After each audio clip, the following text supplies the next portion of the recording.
ओम श्री परमात्मने नमः। गीता पढ़ने के लाभ। श्रीमद् भगवद गीता एक परम रहस्यमय, अत्यंत महत्वपूर्ण सार्वभौम ग्रंथ है।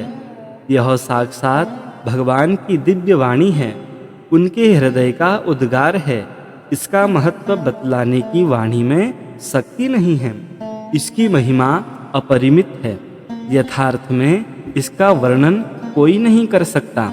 शेष, महेश, गणेश, दिनेश भी इसकी महिमा को पूरी तरह से नहीं कह सकते। फिर मनुष्य की तो बात ही क्या है।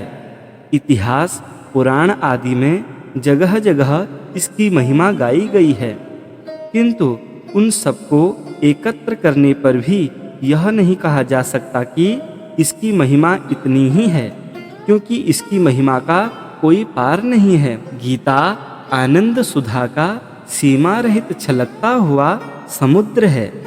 इसमें भावों और अर्थों की इतनी गंभीरता और व्यापकता है कि मनुष्य जितनी ही बार इसमें डुबकी लगाता है, उतनी ही बार वह नित्य नवीन आनंद को प्राप्त कर मुदित और मुग्ध होता है। रत्नाकर सागर में डुबकी लगाने वाला चाहे रत्नों से वंचित रह जाए, पर इस दिव्य रसामृत समुद्र में डुबकी लगाने वाला कभी खाली हाथ नहीं निकलता। इसकी सरस और सार्थ सुधा इतनी स्वादु है कि उसके ग्रहण से नित्य नया स्वाद मिलता रहता है।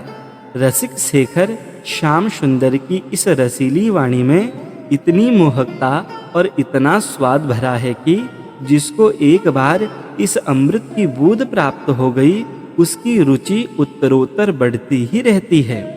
गीता एक सर्वमान्य और प्रमाण स्वरूप अलौकिक ग्रंथ है। एक छोटे से आकार में इतना विशाल योग भक्ति ज्ञान से पूर्ण ग्रंथ संसार की प्रचलित भाषाओं में दूसरा कोई नहीं है। इसमें संपूर्ण वेदों का सार संग्रह किया हुआ है। इसका संस्कृत बहुत ही मधुर, सरस, सरल और रुचिकर है। इसकी भाषा बहुत ही उत्तम एवं रहस्य युक्त है। दुनिया की किसी भी भाषा में ऐसा सुबोध ग्रंथ नहीं है। मनुष्य थोड़ा अभ्यास करने से भी सहज ही इसको समझ सकता है, परंतु इसका आशय इतना गूढ़ और गंभीर है कि आजीवन निरंतर अभ्यास करते रहने पर भी उसका अंत नहीं आता, वरन प्रतिदिन नए नए भाव उत्पन्न होते रहते हैं। इससे वह सदा नवीन ही बना रहता है। गीता में सभी धर्मों का सार भरा हुआ है। संसार में जितने भी ग्रंथ हैं, उनमें गीता जैसे गूढ़ और उन्नत विचार कहीं दृष्टिगोचर नहीं होते। गीता के साथ तुलना की जाए तो उसके सामने जगत का समस्त ज्ञान तुच्छ है। गीता वर्तमान समय में भी शिक्षित, अशिक्षित, भारतीय या भारतेतर सभी समुदायों के लिए सर्वथा उपयुक्त ग्रंथ है। गीता जैसा विलक्षण एकता तथा समता सिखाने वाला अपूर्व उपदेश कहीं नहीं दिखाई पड़ता। गागर में सागर की भांति थोड़े में ही अनंत तत्व रहस्य से भरा हुआ ग्रंथ अन्य नहीं देखने को मिलता। गीता का उपदेश बहुत ही उच्च कोटि का है। गीता में सबसे ऊंचा ज्ञान, सबसे ऊंची भक्ति और सबसे ऊंचा निष्काम भाव भरा हुआ है। गीता के उपदेश को देखकर मनुष्य के हृदय में स्वाभाविक ही यह प्रभाव पड़ता है कि मनुष्य रचित नहीं है। गीता एक उच्च कोटि का दर्शन शास्त्र है। यह सिद्धांत रत्नों का सागर है। इसके अध्ययन से नित्य नए उच्च कोटि के भाव रत्न प्राप्त होते रहते हैं। गीता का श्रद्धा प्रेम पूर्वक गायन करने से इतना रस आता है कि उसके सामने सारे रस फीके हैं। गीता मनुष्य को नीचे से नीचे स्थान से उठाकर ऊंचे से ऊंचे परम पद पर आरूढ़ करने वाला एक अद्भुत प्रभावशाली ग्रंथ है। मनुष्य जब कभी किसी चिंता, संशय और शोक में मग्न हो जाता है और उसे कोई रास्ता दिखाई नहीं पड़ता, उस समय गीता के श्लोकों के अर्थ और भाव पर लक्ष्य करने से वह निश्चिंत, निसंशय और शोक रहित होकर प्रसन्नता और शांति को प्राप्त हो जाता है। गीता में बहुत से ऐसे श्लोक हैं जिनमें से एक श्लोक का या उसके एक चरण का भी यदि मनुष्य अर्थ और भाव समझकर अध्ययन करे और उसके अनुसार अपना जीवन बना ले तो उसका निश्चय ही उद्धार हो सकता है। गीता में मनुष्य मात्र का अधिकार है। भगवान श्री कृष्ण स्वयं कहते हैं, ये में मतमिदं नित्य मनुतिष्ठन्ति मानवाः श्रद्धावन्तोन सूयन्तो मुच्यन्ते तेपि कर्मभिः।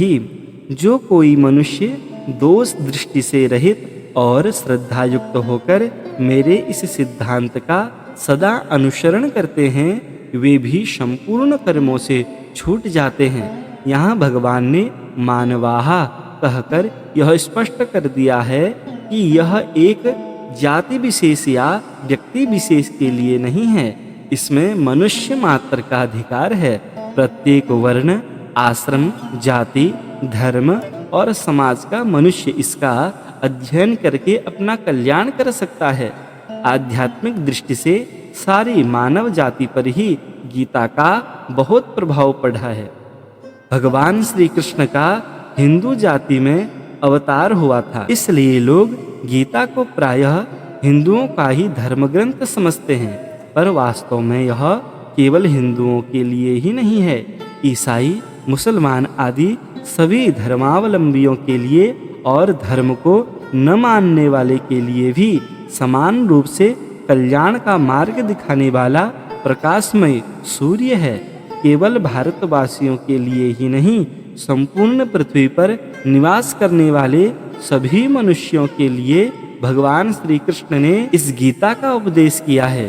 मनुष्य की तो बात ही क्या है, देवता, गंधर्व, यक्ष, राक्षस आदि जितने भी बुद्धि युक्त प्राणी हैं उन सभी के लिए यह कल्याणमय भंडार है। कोई ऐसा कहते हैं कि गीता तो केवल सन्यासियों के लिए है, किंतु ऐसा समझना गलत है, क्योंकि अर्जुन ने कहा था कि गुरुजनों को न मारकर मैं भिक्षा का अन्न खाना कल्याणकारक समझता हूँ, किंतु भीख मांगकर खाना क्षत्रिय धर्म नहीं, सन्यासी का धर्म है। इससे सिद्ध हुआ कि अर्जुन गृहस्थाश्रम को छोड़कर सन्यासाश्रम ग्रहण करके भीख मांगकर खाना अच्छा समझते थे, पर भगवान ने उनकी इस समझ की निंदा की और क्षत्रिय के लिए धर्म युद्ध से बढ़कर दूसरा कोई कल्याणकारी कर्तव्य नहीं है कहकर उन्हें धर्म में लगाया। अर्जुन गृहस्थी थे और गीता का उपदेश सुनने के बाद भी आजीवन गृहस्थी ही रहे। इससे गीता केवल सन्यासियों के लिए ही है यह सिद्ध नहीं होता, बल्कि यही सिद्ध होता है कि गीता सन्यासी गृहस्थी सभी मनुष्यों के लिए है। अतः गीता शास्त्र सभी के लिए इस लोक और परलोक में कल्याण करने वाला होने से यह सबके लिए सर्वोत्तम परम धर्ममय ग्रंथ है। इसलिए सभी मनुष्यों को गीता का अर्थ और भाव समझते हुए अध्ययन करना चाहिए। गीता के अध्ययन से मनुष्य के शरीर, वाणी, मन और बुद्धि की उन्नति होती है। इस लोक में धन, जन, बल, मान और प्रतिष्ठा की प्राप्ति एवं परलोक में परम श्रेयमय परमात्मा की प्राप्ति होती है।